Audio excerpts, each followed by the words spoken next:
राधे कृष्णा। श्रीमद् भगवत गीता अध्याय 15 पुरुषोत्तम योग।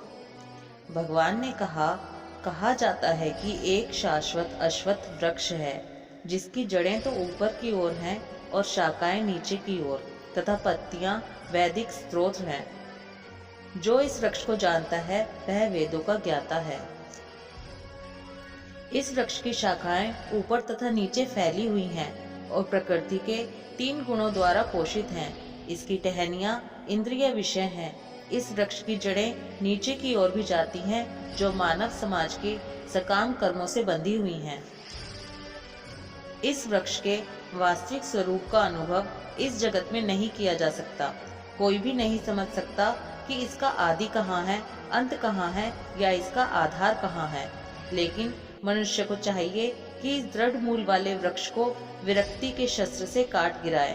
तत्पश्चात उसे ऐसे स्थान की खोज करनी चाहिए जहां जाकर लौटना ना पड़े और जहां उस भगवान की शरण ग्रहण कर ली जाए जिससे अनादिकाल से प्रत्येक वस्तु का सूत्रपात तथा विस्तार होता आया है।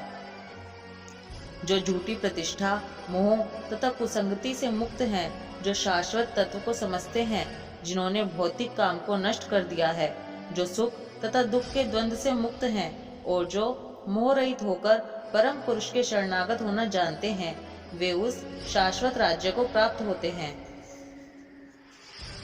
वह मेरा परम धाम ना तो सूर्य या चंद्र के द्वारा प्रकाशित होता है और ना अग्नि या बिजली से। जो लोग वहां पहुंच जाते हैं वे इस भौतिक जगत में फिर से लौटकर नहीं आते। इस बद्ध जगत में सारे जीव मेरे शाश्वत अंश हैं। बद्ध जीवन के कारण वे 6 इंद्रियों से घोर संघर्ष कर रहे हैं जिनमें मन भी सम्मिलित है। इस संसार में जीव अपनी देहात्म बुद्धि को एक शरीर से दूसरे में उसी तरह ले जाता है जिस तरह वायु सुगंधि को ले जाता है। इस प्रकार वह एक शरीर धारण करता है और फिर इसे त्याग कर दूसरा शरीर धारण करता है। इस प्रकार दूसरा स्थूल शरीर धारण करके जीव विशेष प्रकार का कान, आँख, जीभ, नाक तथा स्पर्श इंद्रिय प्राप्त करता है जो मन के चारों ओर संपूजित है। इस प्रकार वह इंद्रिय विषयों के एक विशिष्ट समुच्चय का भोग करता है। मूर्ख ना तो समझ पाते हैं कि जीव किस प्रकार अपना शरीर त्याग सकता है, ना ही वे यह समझ पाते हैं कि प्रकृति के गुणों के अधीन वह किस तरह के शरीर का भोग करता है। लेकिन जिसकी आंखें ज्ञान में प्रशिक्षित होती हैं वह यह सब देख सकता है। आत्म साक्षात्कार को प्राप्त प्रयत्नशील योगी जन यह सब स्पष्ट रूप से देख सकते हैं।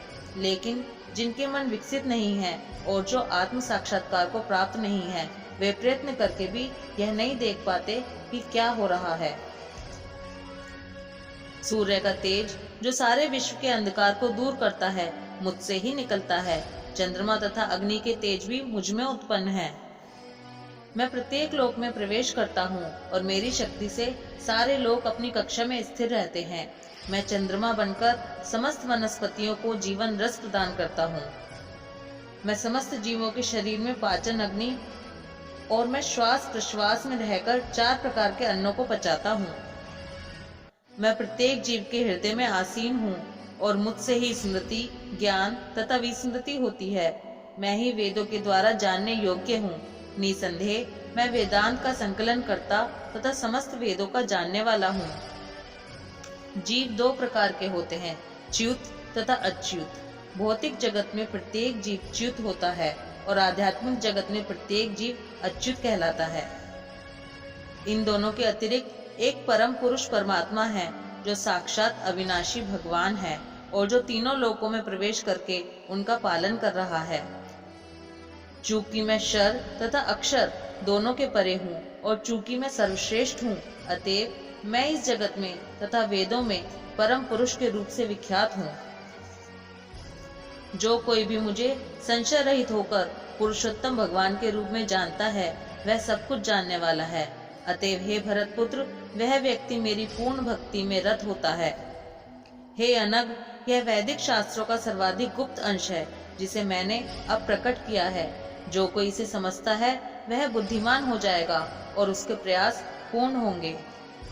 इस प्रकार श्रीमद् भगवद गीता के 15वें अध्याय पुरुषोत्तम योग का भक्ति वेदांत तात्पर्य पूर्ण हुआ। राधे कृष्णा।